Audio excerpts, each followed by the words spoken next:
Hello students, we are to the second part of amendment for CA final laws for November 20 attempt. तो इससे पहले बच्चों हमने companies act की amendment बात करी और मैंने बहुत ही ब्रीफ मैनर में स्ट्रेट वे जो अमेंडमेंट हमें करने की जरूरत है, आपकी कॉपी में जो चेंजेस की जरूरत थी उसी पे बात की. Same we will go in that manner only. तो आपकी स्क्रीन पे है अब amendment with regard to security laws और इसमें सेबी एक्ट से रिलेटेड है. तो देखिए सबसे पहले आप हेडिंग देख पा रहे होंगे अपनी स्क्रीन पे. तो ये है with regard to finance act 2018. तो बेटा इसकी जितनी भी अमेंडमेंट है फाइनेंस एक्ट 2018 की जितनी भी हैं, मैं एक वर्ड भी नहीं पढ़ाने वाला हूँ. सारी की सारी आपकी कॉपी में लिखी हुई हैं. आप जब ये इंस्टीट्यूट की अनाउंसमेंट देखेंगे भी, देखना भी चाहें अप टू यू, नहीं देखना चाहें अप टू यू, तो 2018 सब आपकी कॉपीज में इंसर्टेड है. गोइंग टू 2019 फाइनेंस एक्ट, उसकी हम जिक्र यहां पे जरूर करेंगे. तो ये 2018 की ही सारी फाइनेंस एक्ट की अमेंडमेंट है. तो ये देखिए फाइनेंस एक्ट 2019 आपकी स्क्रीन पे है और सबसे पहले 15C आपको सेक्शन नजर आ रहा है जिसमें कुछ नहीं है, बस एक आधा वर्ड उन्होंने ऐड किया है. So as such there is nothing. बस उसमें ये लिखा है कि बोर्ड जो है आपको अगर राइटिंग में कोई नोटिस वगैरह देता है तो उन्होंने राइटिंग के साथ बस यूं कह लीजिए इलेक्ट्रॉनिक मीन्स की बात की है, जस्ट वो वर्ड ऐड किया है, including by any means of electronic communication. So this is not a substantial amendment at all. 15F में चलते हैं जो पेनल्टी के ऊपर है. 15HA के बाद एक नई पेनल्टी 15HA आपको नजर आ रही है. बहुत लंबा चौड़ा लिखा है लेकिन बहुत ही प्रिसाइज इजी मैनर में. कम टू योर नोटबुक, आपके hand written notes, I hope so आपने निकाल ली होगी, अपना रजिस्टर निकाल लीजिए बहुत ही छोटे वे में. तो ध्यान दीजिए सबसे पहली हम 15F में, ये पहली बात आपको याद हुई, पेनल्टीज का जो चार्ट मैंने आपको बनवा के दिया था सकरा एंड सेबी एक्ट के लिए इकट्ठा बनवा दिया था ताकि पेनल्टीज का प्रेशर आप पे कम हो.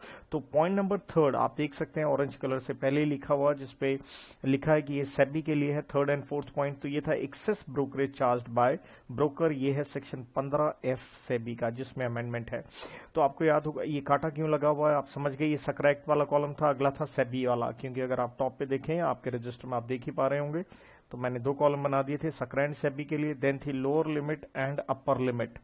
तो भाई साहब ये सेक्शन सिर्फ सेबी के लिए था. तो मिनिमम अमाउंट वही 1 लाख है. जो मैक्सिमम अमाउंट है प्लीज उसे काट दीजिए, जो पिंक कलर से मैंने ऑलरेडी काट रखा है उसको अब आप कर दीजिए 1 करोड़. तो डैट मीन्स अगर एक्सेस ब्रोकरेज चार्ज करते हैं तो मिनिमम पेनल्टी अब है 1 लाख और मैक्सिमम जो हो सकती है वो है 1 crore. So make it 1 crore. बस इतना सा चेंज है, जस्ट कटिंग करके 1 करोड़ डाल दीजिए.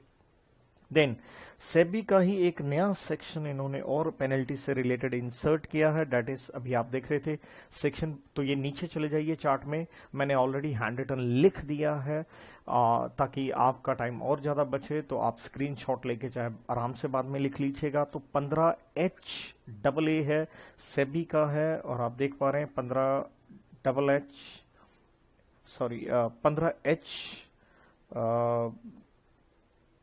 Double A.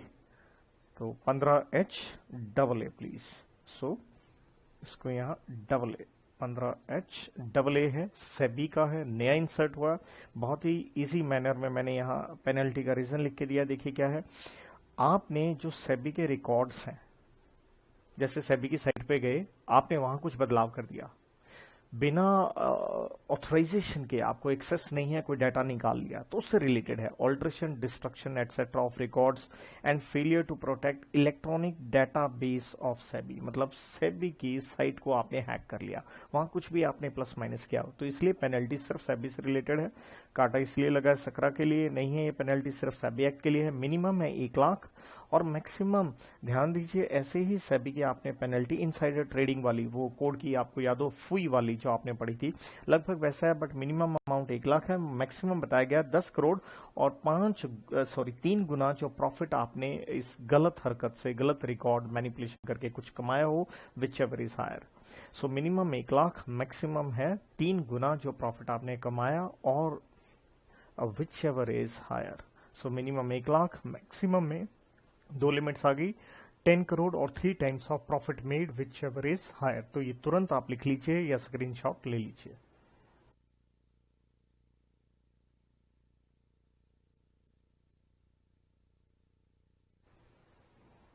I hope so done. I am moving ahead. तो यहाँ आप थोड़ा इसको पढ़ना भी चाहें तो देखिए 15HAA। तो ये हेडिंग मैंने दिया, तो ये लिखा है एनी पर्सन जो who knowingly alters, destroys, mutilates, conceals, falsifies. तो लंबा चौड़ा लिखा हुआ जरूर, लेकिन हमें तो पेनल्टी बस याद करनी है। विदाउट बीइंग ऑथराइज्ड, आपने एक्सेस ले लिया, डाउनलोड कर लिया, कोई कंप्यूटर वायरस घुसेड़ दिया, आपने कोई जो फंक्शनिंग थी उसे डेटाबेस को डिसरप्ट कर दिया, this and that,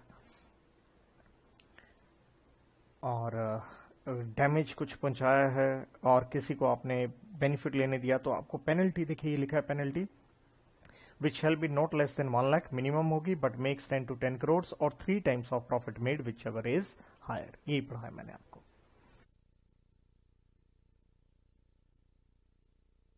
I hope सो इसके साथ आपको याद भी होगी। मैं आगे बढ़ रहा हूँ इकोनॉमिक लॉज में। तो फेमा का काफी कुछ इन्होंने अमेंडमेंट लिखा है, लेकिन ये पहले का ही अमेंडमेंट है। पिछली बार भी अमेंडमेंट जो क्लास ली थी उसमें भी कवर्ड था। तो ये सारा मैं ऑलरेडी जिन बच्चों ने जो भी क्लासेस लगाई हैं सारा हमने ये कवर अप कर दिया था। तो ये सेक्शन 6 से रिलेटेड है, लेकिन स्टिल कोई बहुत पुराना मेरा स्टूडेंट हो कुछ ऐसा तो उसको ये नया वीडियो चाहिए तो प्लीज अलग से मांग लीजिए प्रॉपर, जहां मैं हैंड रिटन एक एक वर्ड आपको लिख के दे रहा हूं। तो यहाँ पढ़ा के I don't want to waste any time over here. तो इसके बाद ये एक्सटर्नल कमर्शियल बोरिंग, ये पूरा एक नया कॉन्सेप्ट इंस्टीट्यूट लेके आया था। तो ये पिछली बार भी था, तो आपने ये लेक्चर पूरे लगाए होंगे। जिसका रह गया हो तो अलग से इसका वीडियो मुझसे मांग लीजिए। यहाँ I am not going to talk anything, क्योंकि लास्ट टाइम भी हम पिछली बार भी मई अटेम्प्ट के लिए सब बात कर चुके हैं। तो not discussing anything over here. Going to foreign contribution regulation act, ये भी 3 अमेंडमेंट हैं, लेकिन ये भी पिछली बार हम बात कर चुके हैं। तो तीनों की तीनों आपकी कॉपी में भी लिखवाई जा चुकी हैं। तो again I am not going over this. Rule 6, rule 7, rule 12 में ये 3 अमेंडमेंट थी, हो चुकी हैं। किसी का स्टिल इश्यू हो तो you may have a word with me. Arbitration and conciliation act का भी वही सिंपल सा है कि भाई अब ये जम्मू कश्मीर के ऊपर भी एक्ट लगना चालू हो गया और कुछ नहीं, ये भी पहले कर चुके हैं।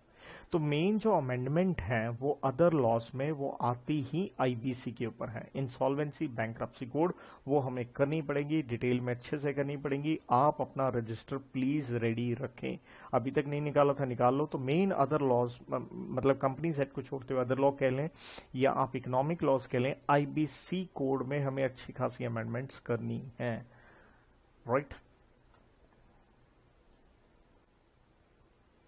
So let's start with the IBC amendments. IBC से रिलेटेड आप पहले देखिए, आपको स्क्रीन पे दिख रहा है आईबीसी की अमेंडमेंट्स। ये अमेंडमेंट एक्ट था 2019, ये सब हमने किया हुआ है। तो पिछली बार भी जब अटेम्प्ट आया तब भी अमेंडमेंट करवाई थी, और उसके बाद भी जो बच्चों ने क्लासेस लगाई होंगी, आप अपनी किसी को कोई डाउट हो तो आप जरूर रेफर कर सकते हैं इसको, सारी की सारी करवाई हुई हैं।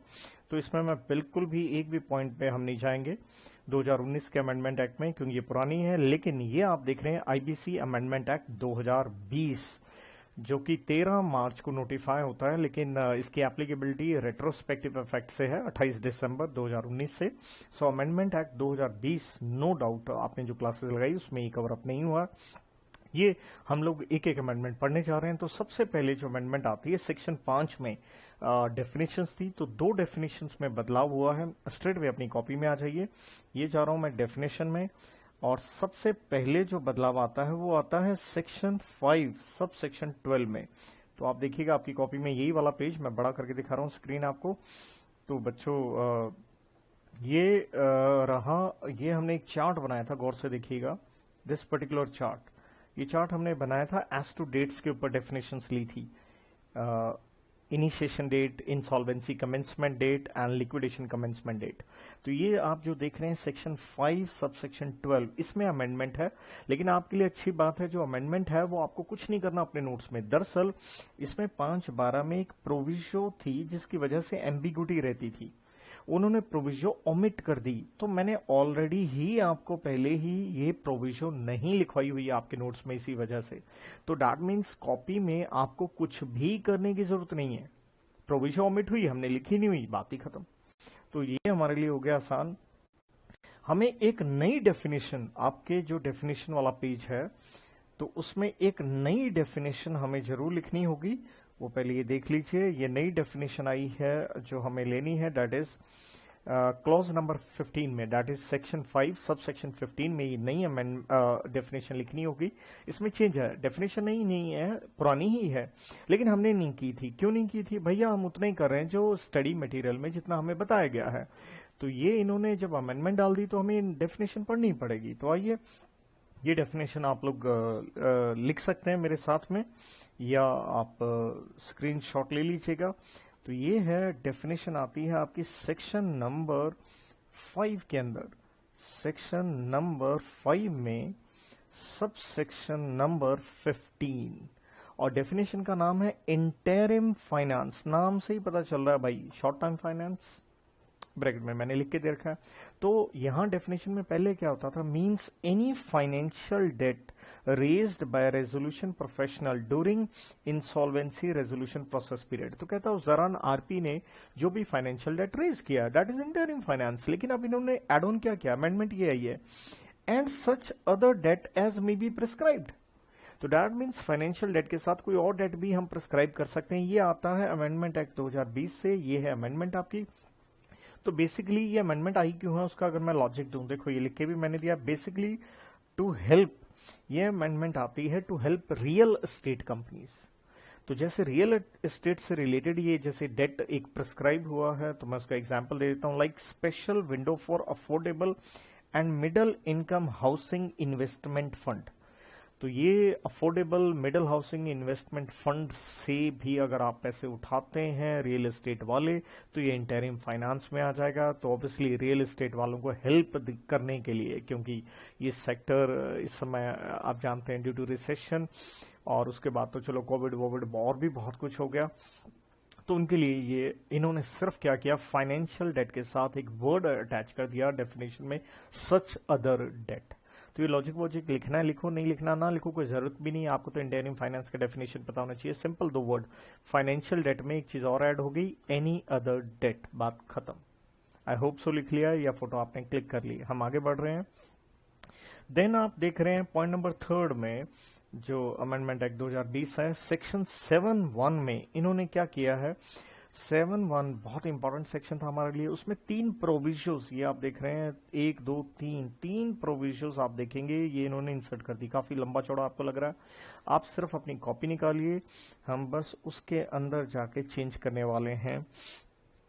तो गोइंग टू सेक्शन नंबर 7, तो सेक्शन नंबर 7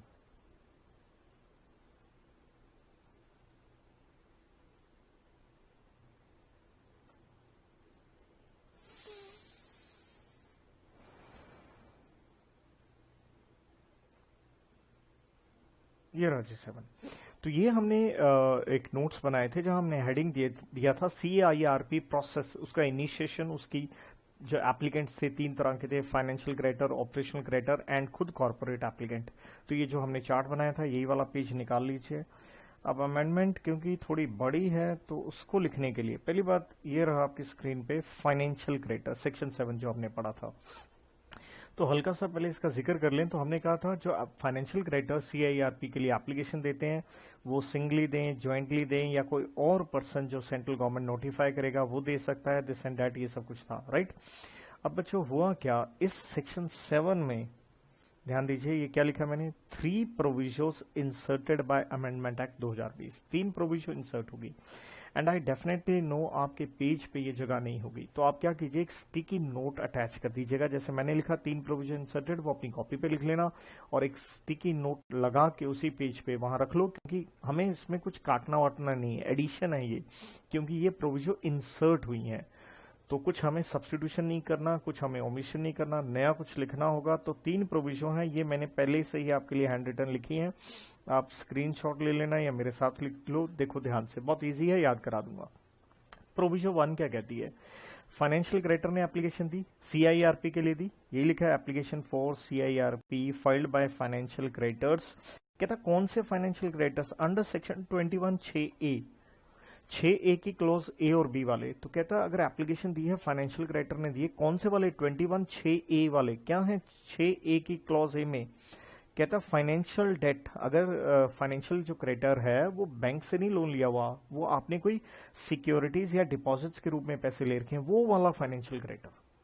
तो कहता अगर एप्लीकेशन दी है सीआईआरपी के लिए, वो कौन से वाले फाइनेंशियल क्रेडिटर ने, जिसने डेट सिक्योरिटीज ले रखी हैं या डिपॉजिट्स कंपनी को दे रखे हैं, या financial debt owed to class of creditors, कोई particular class of creditors exceeding number as may be specified other than clause ए।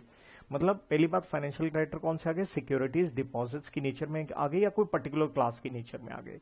तो कहता है जब ये एप्लीकेशन देंगे ना, और जब ये ज्वाइंटली अगर एप्लीकेशन देते हैं, तो ज्वाइंटली में इन्होंने नई चीज क्या एड ऑन की है कि कम से कम इतने लोग होने चाहिए। तो कितने होने चाहिए, बस दो लिमिट है, याद रख लो, या तो 100 या जितना, क्योंकि हो सकता है ये नंबर ऑफ क्रेडिटर्स हो ही 70, तो 100 कैसे हो सकते हैं, तो इसलिए उसका 10%। तो ये लिखा है कम से कम 100 इन द सेम क्लास, वो पर्टिकुलर क्लास से रिलेटेड, same class word is very important है, particular class of debt security holders कह लीजिए, और 10% of total in the same class whichever is less, बस ये लिमिट है।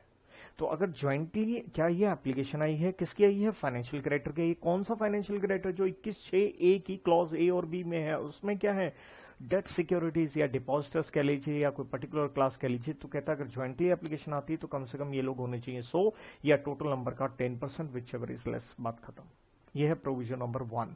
प्रोविजन 2 क्या कहती है, 2 कहती है कि भाई साहब अगर ये फाइनेंशियल क्रेडिटर जो है ये अलॉटीज है, मकान, फ्लैट, प्लॉट जो भी अलॉट हुआ, किस में अलॉट हुआ, रियल एस्टेट प्रोजेक्ट में अलॉट हुआ, तो वो भी तो फाइनेंशियल क्रेडिटर हो गए, क्योंकि आप रियल एस्टेट प्रोजेक्ट में पैसे लगा के आए हो, दे के आए हो। तो कहता अगर इनकी तरफ से ज्वाइंटली एप्लीकेशन आती है तो ये भी कितने होने चाहिए, सेम वही लिमिट जो प्रोविजन 1 में थी, कम से कम 100 लॉटी हो या 10% हो, किसके, under the same real estate project which ever is less. तो दैट मीन्स याद रखना कितना आसान हो गया, प्रोविजन 1 हो, 2 हो, ज्वाइंटली के लिए है, एक रियल एस्टेट में आ गई, एक डेट सिक्योरिटीज डिपॉजिटर्स के रूप में आ गई 100 और 10% whichever is less. Then provision number 3 क्या कहती है, 3 ये कहती है जब आपने एप्लीकेशन फाइल कर दी अंडर प्रोविजन 1 और 2 में, तो फाइनेंशियल क्रेडिटर थे, 2 में रियल एस्टेट वाले आ गए, 1 में वो डिपॉजिटर या डेट सिक्योरिटी वाले आ गए, अगर उन्होंने फाइल कर दी, और ए तो जानते हो आप, एडजुडिकेटिंग अथॉरिटी, कंपनी के केस में एनसीएलटी आप जानते हो, कहता अभी तक उन्होंने आपकी एप्लीकेशन एडमिट नहीं करी है, और कहता ये एप्लीकेशन आपने दी थी before commencement of IBC second amendment act, या आप इसको क्या कह सकते हैं, इस सेकेंड अमेंडमेंट वाले को आप सिंपली यहां लिख सकते हैं बिफोर कमेंसमेंट ऑफ आईबीसी, इसको और इजी करके लिख लीजिए, बात ही खत्म, अमेंडमेंट एक्ट 2020। और ये 2020 मैंने आपको पहले बता दिया था, क्योंकि ये पहले ऑर्डिनेंस थे, बाद में ये एक्ट बना, इसलिए ये 28 दिसंबर को क्या होता है, कमेंस होता है। तो इसलिए अगर एप्लीकेशन आ गई है ये अमेंडमेंट एक्ट आने से पहले और अभी तक एडमिट नहीं हुई है, तो कहता है ऐसी एप्लीकेशन को आपको मॉडिफाई करना होगा। क्यों, क्योंकि पहले ज्वाइंटली के लिए कितने होंगे फाइनेंशियल क्रेडिटर ये नहीं बताया था, तो अगर ज्वाइंटली है, पहले तो 2 भी हो सकते थे, 3 भी हो सकते थे, अब आपको 100 या 10% करने होंगे। तो कहता है अपनी एप्लीकेशन को मॉडिफाई करो और 30 दिन के अंदर अंदर करो। कहां से करो, जिस दिन ये एक्ट स्टार्ट हो गया, अदरवाइज हम मान लेंगे आपने अपनी एप्लीकेशन क्या कर ली, विड्रॉ।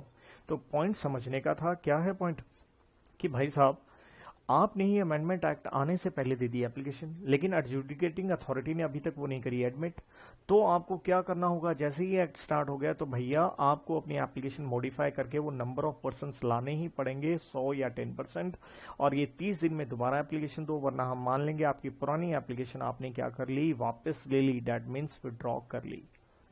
आई होप सो बच्चों इसके साथ याद हो गया होगा आपको, right, I hope so. Screenshot ले लिया होगा या लिख लिया होगा, मैं थोड़ा फास्ट ही आगे मूव करूंगा। सो गाइस, मूविंग अहेड, आगे हम देखते हैं। तो देखिए सेक्शन 11 आपको नजर आ रहा है। सेक्शन 11 में इन्होंने क्या किया है, एक नई एक्सप्लेनेशन इंसर्ट कर दी है और कुछ नहीं है। चलिए सेक्शन 11 में चलते हैं। तो ये सेक्शन 11 जो हमने पढ़ा था ये CIRP के ऊपर ही, प्रोसेस के ऊपर। तो ये वाला चार्ट आपकी कॉपी में होगा और इसको स्क्रीन को बड़ा कर रहा हूं मैं। देखिए सेक्शन नंबर 11 मैं आपको रिकॉल दे दूं, ये वो लोग थे जो CIRP के लिए एप्लीकेशन नहीं दे सकते हैं इनएलिजिबल पर्संस। ये 4 पॉइंट थे। यहाँ हम कहते थे कॉर्पोरेट, एक वर्ड इस्तेमाल किया था कॉर्पोरेट एप्लीकेंट या कॉर्पोरेट डेटर, क्योंकि corporate debtor to include corporate applicant, यही हमने कहा था। तो ये 4 हमने यहाँ क्लॉजेस पढ़ी थी। तो इसकी एक्सप्लेनेशन थी इस सेक्शन की, पहले 1 थी, मैंने अलग से पहले भी नहीं लिखा था क्योंकि मैं उसके साथ ही वर्ड लिख किया था। जैसे क्या थी, corporate debtor includes corporate applicant, तो वो मैंने हर पॉइंट में पहले लिखवा दिया था। लेकिन अब दोबारा क्यों बता रहा हूं यहाँ पे, क्योंकि इन्होंने इंसर्ट किया एक्सप्लेनेशन नंबर 2, ये लिखा है अमेंडमेंट एक्ट 2020 से ये एक्सप्लेनेशन इंसर्ट होती है। क्या इंसर्ट हुई एक्सप्लेनेशन, ये लिखने की आपको जरूरत है। Nothing in this section two prevent CD corporate debtor from initiating CIRP against another corporate debtor.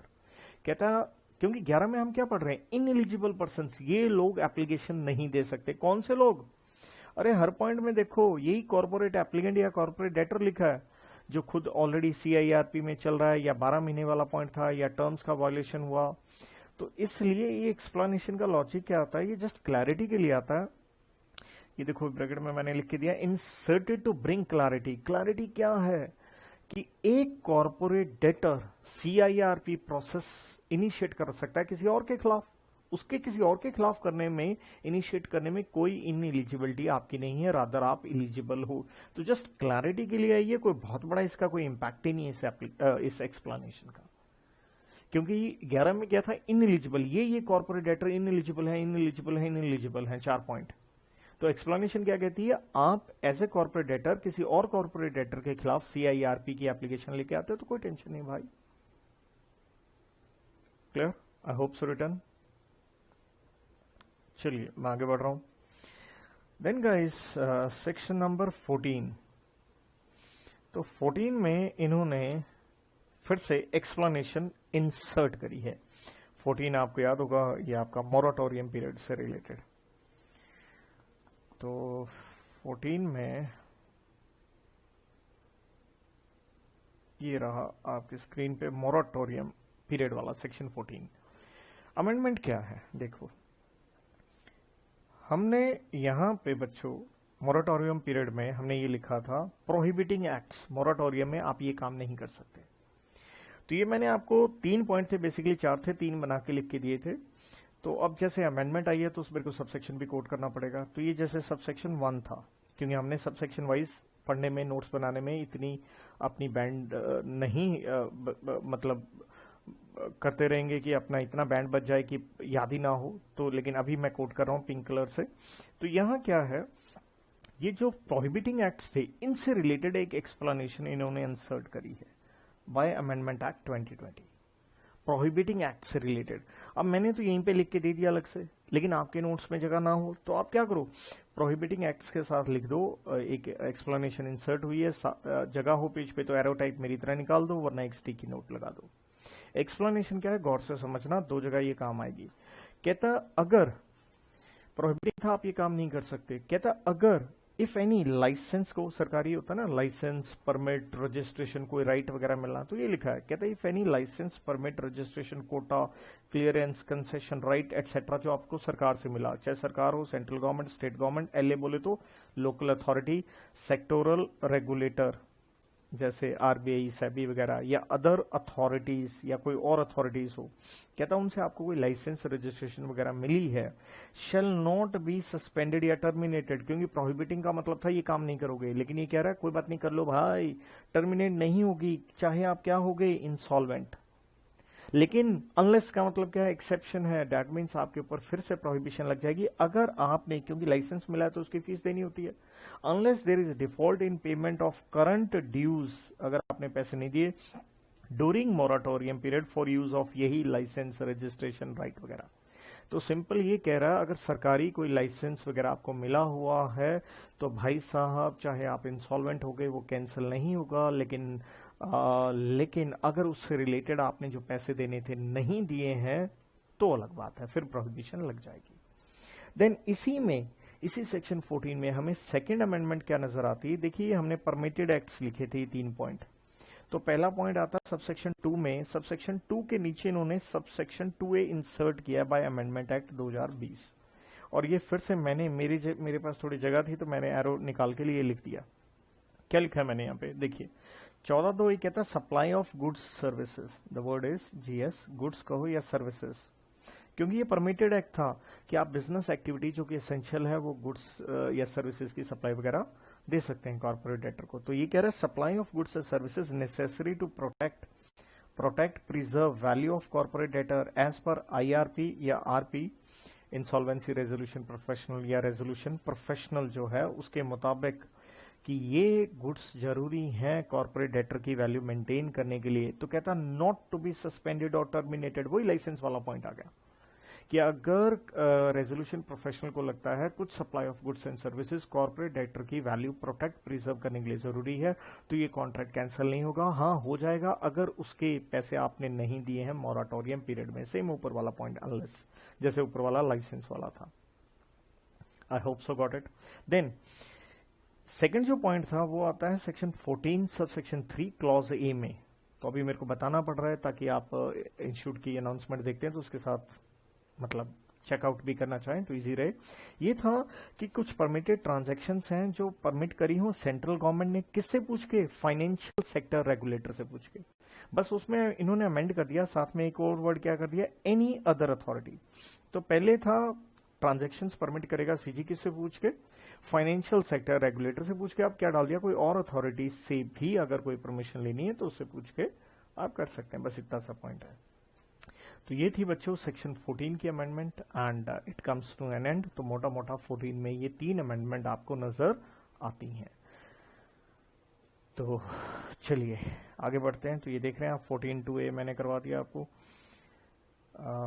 और ये 14(3) में जो अमेंडमेंट थी एनी अदर रेगुलेटर अथॉरिटी करवा दिया। देन ये देखिए सेक्शन 16 में इंटरेस्टिंग अमेंडमेंट नजर आती है, चाहे एक वर्ड है but it is really interesting. तो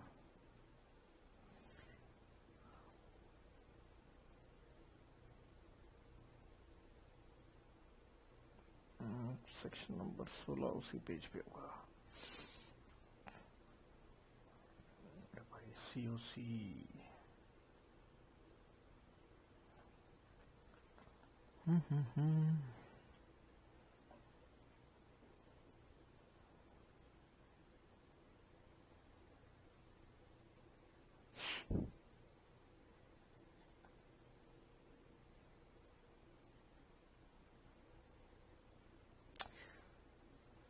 तो इसी पेज पे आपका सेक्शन नंबर 16 है, उसमें एक वर्ड की अमेंडमेंट है। देखिए ये था 16, appointment of interim resolution professional. Section 16 में आईआरपी आप अपॉइंट करते हैं। तो देखिए आईआरपी में हमने ये लिखा था NCLT to appoint within 14 days of commencement of CIRP, कि अगर एनसीएलटी अपॉइंट करती है तो वो 14 दिन ऑफ कमेंसमेंट ऑफ सीआईआरपी करेगी। अब अमेंडमेंट क्या है, विद इन 14 डेज आप काट दीजिए जो पिंक कलर से मैंने काटा है, और उसकी जगह कर दीजिए ऑन द इंसॉल्वेंसी कमेंसमेंट।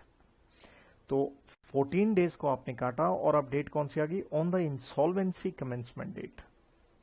जैसे यहां भी आप देख सकते हैं on the insolvency commencement date ये लिखा हुआ है। तो फिर से देखिए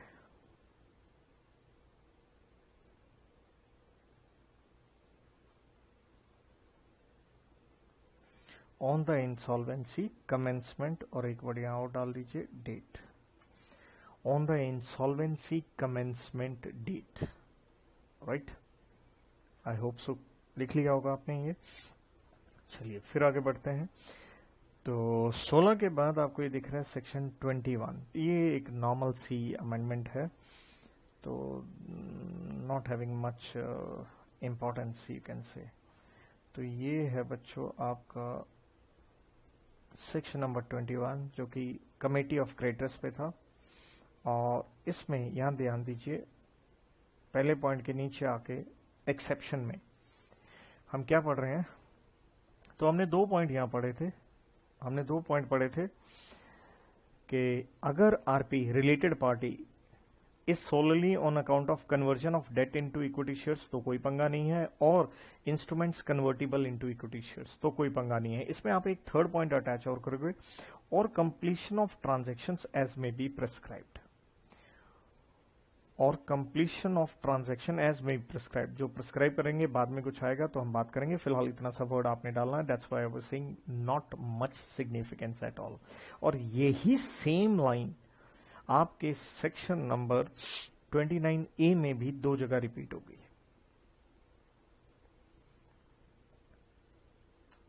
तो पिंक कलर वाला आई होप सो लिख लिया।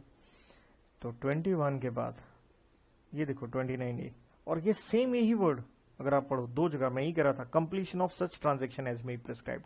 तो 29A में जहां जहां यही पॉइंट थे, इक्विटी शेयर्स ये जो कन्वर्टिबल हैं इनटू इक्विटी शेयर्स, या जो सेकंड पॉइंट भी हमने यहां पढ़ा, एक बार फिर से देख लीजिए।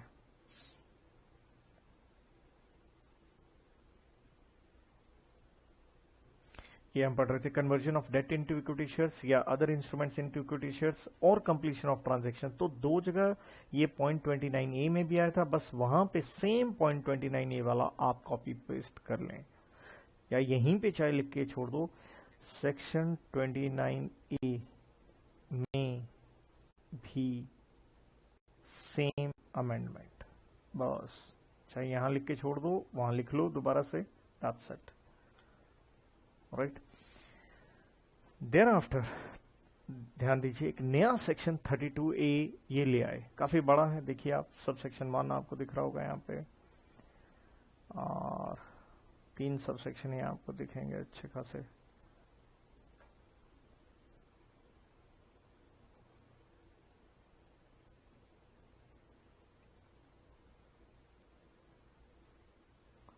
सब सेक्शन 1 और उसकी ये 2 लंबी चौड़ी प्रोविजन दिख रही हैं आपको, 2 और 3, 3 सबसेक्शन, और सबसेक्शन 2 में 2 एक्सप्लेनेशन दिख रही हैं। मैं ऐसा कुछ नहीं पढ़ रहा हूँ, सीधा सीधा आपको हैंड रिटन मैंने लिख दिया, वहां जाएंगे आप, चाहे स्क्रीनशॉट लीजिए या साथ में लिख लीजिए। तो देखिए एक नए पेज पे आप इसे लिख लीजिए, तो कोई ना कोई आपका आईबीसी वाले नोट्स में कोई पेज पड़ा होगा वो यूज कर लो। ये जितना का आपको दिख रहा है कंटेंट इतना आपको लिखना पड़ेगा, ये चार्ट सा मैंने बना दिया, मैं अब साइज बड़ा कर रहा हूँ आपको दिखा सकूं। बेसिकली बताऊं ये सेक्शन इम्यूनिटी पे है, इम्यूनिटी का मतलब होता है किसी को प्रोटेक्शन देना। तो 32 से काफी हॉट रहेगा हमारे एग्जाम के लिए। तो क्या कहता है 32 से कहता है liability for prior offences, CIRP से पहले वाले ऑफेंसेस के लिए। आप देखो कंपनी इंसॉल्वेंट होगी, सीआईआरपी में चलेगी, रेजोल्यूशन प्लान आ गया, बेचारी खत्म होगी, तो उसने नो डाउट इंसॉल्वेंसी से पहले कुछ गलत काम भी किए होंगे, अरे यार उसको माफी दे दो ना, बात खत्म करो ना, बिक गया लुट गया सब कुछ हो गया। तो ये बहुत बड़ा रिलीफ, मैं कहूंगा इस सेक्शन का लॉजिक समझो, ये बहुत बड़ा, ये लोग क्या दे रहे हैं, एक रिलीफ दे रहे हैं ऑफेंडर्स को। अरे जब कंपनियां डूब रही होती हैं, पैसा नहीं रहता, तो हो जाती हैं कुछ गलतियां, आपको मालूम है हमारा देश कैसे फंक्शन करता है। तो इसलिए देखिए 32A सब सेक्शन 1 क्या कहता है, वर्ड टू वर्ड पढ़ रहा हूं मैं। Liability of corporate debtor, corporate debtor ने ऑफेंसेस किए हैं प्रायर टू सीआईआरपी प्रोसेस, ये सारे के सारे ऑफेंसेस क्या हो जाएंगे, सीज मतलब खत्म, एंड नो प्रोसिक्यूशन मतलब अब कोई कानूनी कार्रवाई नहीं होगी आपके खिलाफ। कब से नहीं होगी, from the date resolution plan क्या हो गया, अप्रूव कर दिया एनसीएलटी ने सेक्शन 31 में। ए आप सारे जानते हो एडजुडिकेटिंग अथॉरिटी। इफ रेजोल्यूशन, लेकिन आपको इम्यूनिटी कब मिली, कब ये केसेस खत्म हो जाएंगे, कहता अगर resolution plan results in change, अगर कॉर्पोरेट डेटर की मैनेजमेंट एंड कंट्रोल में, या और कंट्रोल, मैनेजमेंट वर्ड है एमजीटी, उसके कंट्रोल में चेंज आ जाए, तो of corporate debtor to a person, मतलब चेंज हो रहा है तो किसी और के पास जाएगा, टू अ पर्सन, तो सिंपल सी बात है भैया, ये मैनेजमेंट यूं कह लो अगर एक्स से वाई के पास जाए तो हम आपको माफ करेंगे। और ये जो वाई है ये क्या नहीं होना चाहिए, हु वॉज नॉट, मतलब पुरानी कंपनी से कनेक्शन नहीं होने चाहिए इसके। बात को समझो, सब सेक्शन 1 क्या कहता है, कॉर्पोरेट डेटर ने ऑफेंस किए तो हम वो सारे के सारे ऑफेंसेस क्या हो जाएंगे, सीज हो जाएंगे, कोई प्रोसिक्यूशन नहीं होगी। जिस दिन रेजोल्यूशन प्लान अप्रूव कर दिया, एनसीएलटी ने 31 में अप्रूव कर दिया, लेकिन कंडीशन क्या है, रेजोल्यूशन प्लान से मैनेजमेंट चेंज हुई है, ऐसे व्यक्ति को चेंज हुई है जिसका पुराने कॉर्पोरेट डेटर से संबंध नहीं था, या उसने क्लियर लिख के दिया कि पुराने सीडी में ये नहीं था। क्या नहीं था, 2 पॉइंट लिख के दिए, देखो कहता ये आदमी पुराने कॉर्पोरेट डेटर का ना तो प्रमोटर था, तो डैट मीन्स प्रमोटर नहीं बचेगा, उसने जो कांड किए हुए हैं, ना प्रमोटर था और ना ही वो मैनेजमेंट और कंट्रोल ऑफ कॉर्पोरेट डेटर था, ना ही रिलेटेड पार्टी था। मतलब आपके रेजोल्यूशन प्लान में जो चेंज है वो किसी और आदमी के पास चला जाए, ना वो जो जिसके पास गया ना वो प्रमोटर होना चाहिए, ना ही उसका सीडी में कोई मैनेजमेंट या कंट्रोल था, ना ही वो उनका रिलेटेड पार्टी हो, तो ऐसे आदमी को दे दो, हम सारे केसेस पुराने क्या कर देंगे, खत्म, ताकि पुरानी कंपनी मर गई, खत्म करो यार, क्यों केसेस चला चला के पागल कर रहे हो, जाने दो। और ना ही ये आदमी ऐसा होना चाहिए जिसने अबेटेड मीन सहायता करी हो, कॉन्स्पिरेसी करी हो ऑफेंस में, एंड इन्वेस्टिगेटिंग अथॉरिटी के पास मटेरियल है कि हाँ ये आदमी इन्वॉल्व था और उसने कंप्लेंट फाइल करी है किसी कोर्ट या किसी स्टैट्यूटरी अथॉरिटी के पास। मींस ऐसे आदमी के पास कंट्रोल जाना चाहिए, मैनेजमेंट जानी चाहिए जिसके खिलाफ इन्वेस्टिगेशन में कुछ भी सबूत ना मिले हो, मींस ना वो कॉन्स्पिरेसी में इन्वॉल्व था, ना किसी भी रूप से वो फ्रॉड में इन्वॉल्व या ऑफेंसेस में इन्वॉल्व नहीं था, तो हम सारे केसेस खत्म कर देंगे। नाउ यहां आपको दिखती हैं दो प्रोविजन। पहली आती है अगर प्रोसिक्यूशन केसेस स्टार्ट होते हैं ऑफेंस से related during CIRP against corporate debtor, it shall discharge, even वो भी खत्म हो जाएंगे from the date of approval of resolution plan. Provision 2 कहती है but if person in charge of affairs of corporate debtor, जैसे उदाहरण लो एक्स से कंट्रोल वाई के पास गया, ये थी एक्स लिमिटेड, और इस एक्स लिमिटेड में मिस्टर ए था ओआईडी। ओआईडी आप सारे जानते हो, ऑफिसर इन डिफॉल्ट, ये लिखा हुआ है। ओआईडी की आप डेफिनेशन कहां पढ़ते हो, under section 2 subsection 60 of what companies act में। तो अगर आप ओआईडी थे, आप पर्सन इंचार्ज थे, या कोई मान लो एक्स लिमिटेड,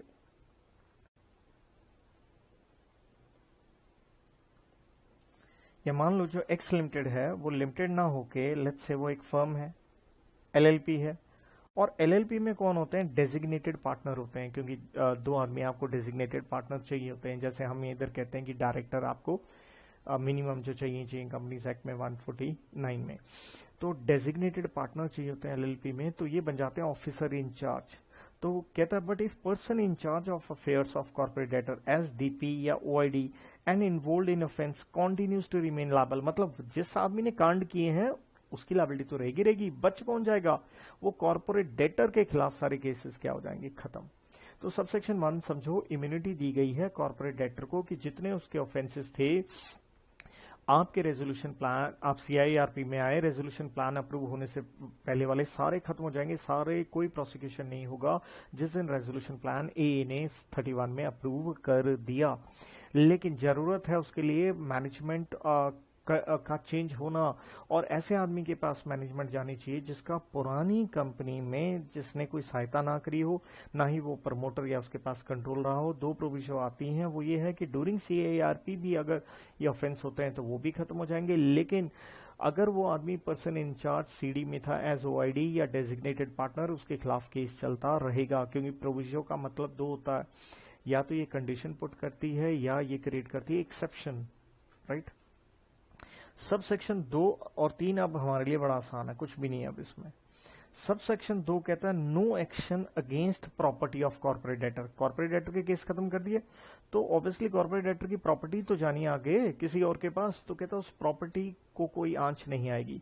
कहता है in relation to offense prior to CIRP where such property is covered under resolution plan approved by adjudicating authority under section 31।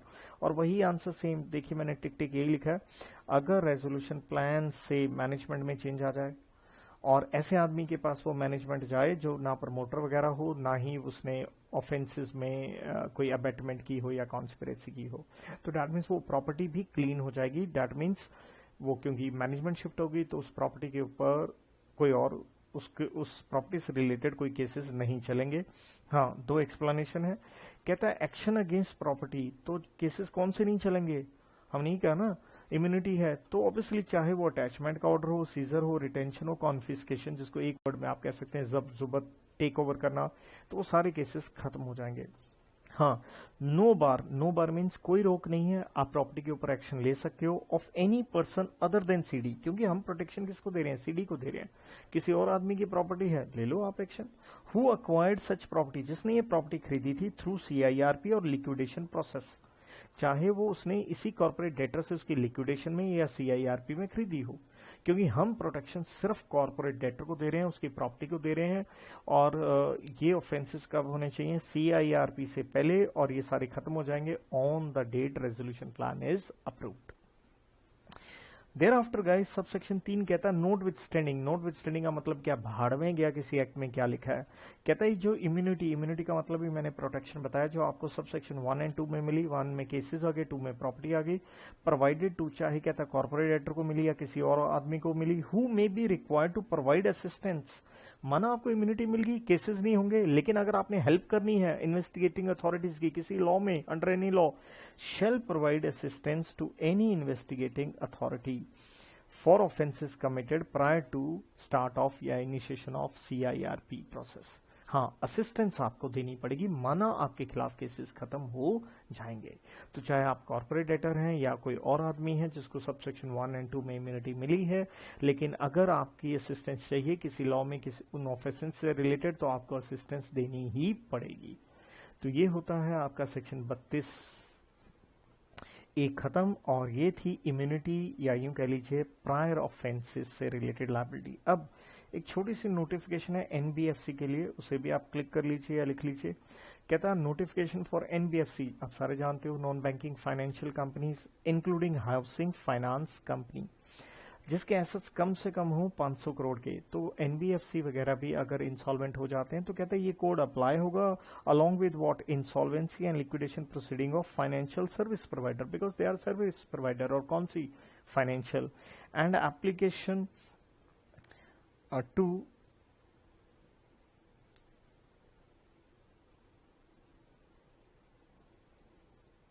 Adjudicating authority rules 2019। तो NBFC से रिलेटेड उसने कह दिया 500 करोड़ के एसेट बेस है, तो उसके ऊपर भी ये कोड लगेगा। बस इतना याद रख लीजिए, क्योंकि एक नंबर का कोई ऑब्जेक्टिव क्वेश्चन ना आ जाए इस पे। ना you may have a look over here. तो ये 32 ए था। तो देखिए, हाँ, एक चीज हमारी अमेंडमेंट में रह जाती है, और देखिए ये सेक्शन 4 से रिलेटेड है। ये जो हम कहते थे डिफॉल्ट की कम से कम 1 लाख का हो और हायर अमाउंट इसको करके 1 करोड़ का किया जा सकता है सेंट्रल गवर्नमेंट द्वारा, तो ये कर दिया गया है चेंज। तो देखिए ये सेक्शन 4 में अमेंडमेंट हमारी बनती है, ये रहा आपकी स्क्रीन पे। ये सेक्शन 4 मॉनेटरी लिमिट, जो हम लोग पढ़ा करते थे कि CIRP में जाना है तो एक मॉनेटरी लिमिट है, डिफॉल्ट कम से कम कॉर्पोरेट डेटर ने 1 लाख का किया हो, ये अमाउंट बढ़ा के CG 1 करोड़ कर सकता है। तो मैं आपको बता दूं, अब ये 1 लाख वाली चीज खत्म हो गई, क्योंकि सरकार ने अब now minimum amount ₹1 crore default specified by CG। अब कह लीजिए 1 करोड़ का डिफॉल्ट होगा तो ही IBC में जाएंगे हम, वरना नहीं। तो 1 लाख वाली चीज 1 करोड़ कर दी गई है, राइट। देयर आफ्टर ये जो अगला पॉइंट है ये ऑलरेडी हमने पहले भी किया हुआ है कि सेक्शन 2E जो है ये एप्लीकेबल होगा, तो ये पिछली बार का ही है, ऑलरेडी डन है, तो मैं इसकी बात नहीं कर रहा हूं। और ये आपका NBFC से रिलेटेड आ गया 500 करोड़, ये मैंने पढ़ा दिया। सो विद दिस गाइस, जितना फास्ट हो सकता है without wastage of any time, कि कम टाइम में आपका काम चले, हैंड रिटन नोट्स में चेंजेस हो जाएं आपके, I have done that. Still any issues, any doubt, कोई भी चीज़ आपको तरीके से चाहिए तो वो नॉर्मल लेक्चर्स हैं, you can take from me, you can ask. Thank you and good luck for your attempt and for everything. I understand we all are going through a very different kind of a phase, but zindagi ka rule hai, the show must go on, so keep on doing your karma. I wish all the best to you and a very healthy life for you and your family. Thank you.